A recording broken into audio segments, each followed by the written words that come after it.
Tennessee's Department of Children's Services says 15 counties make up the highest rate of kids entering foster care in the state. Last week, the department asked the governor for more funding to help manage the crisis. Good evening. I'm Latricia Thomas. And I'm Josh Rowe. Here's a map that shows the counties with the highest entry rates for foster care in the state of Tennessee.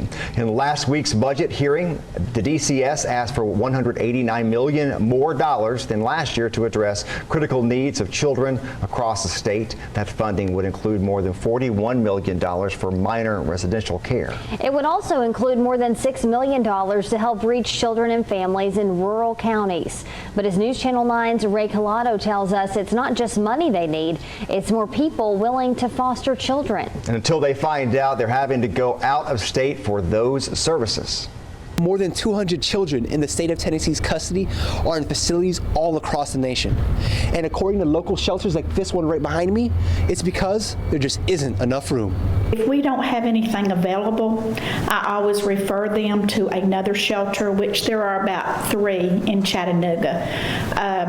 2 of them, they're usually full, and so is the 3rd one, but sometimes they may have an opening. According to Tennessee's Department of Child Services, they just don't have enough resources to care for the growing number of kids with complex needs. So they are turning out to state providers to fill the gaps.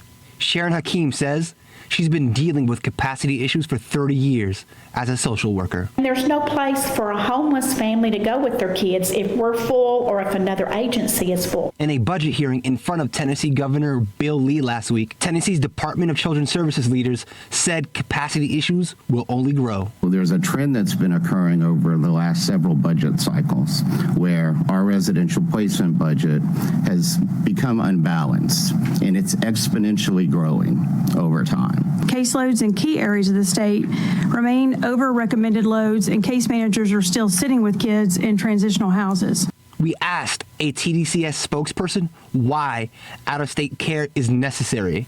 They said some children are placed out of state simply due to capacity limitations in Tennessee. Others are placed out of state because their complex needs can't be met here. Despite this, Hakeem says it's all about doing what you can, even if it can't help every child in the system. You got to have a heart in this job. And if you don't, something's wrong with you. In Chattanooga, Ray Collado, News Channel 9. In a statement, DCS says the department is, quote, actively working to recruit more providers in Tennessee. They say the DCS real estate plan will provide more capacity for kids in the state and reduce the need for out-of-state services.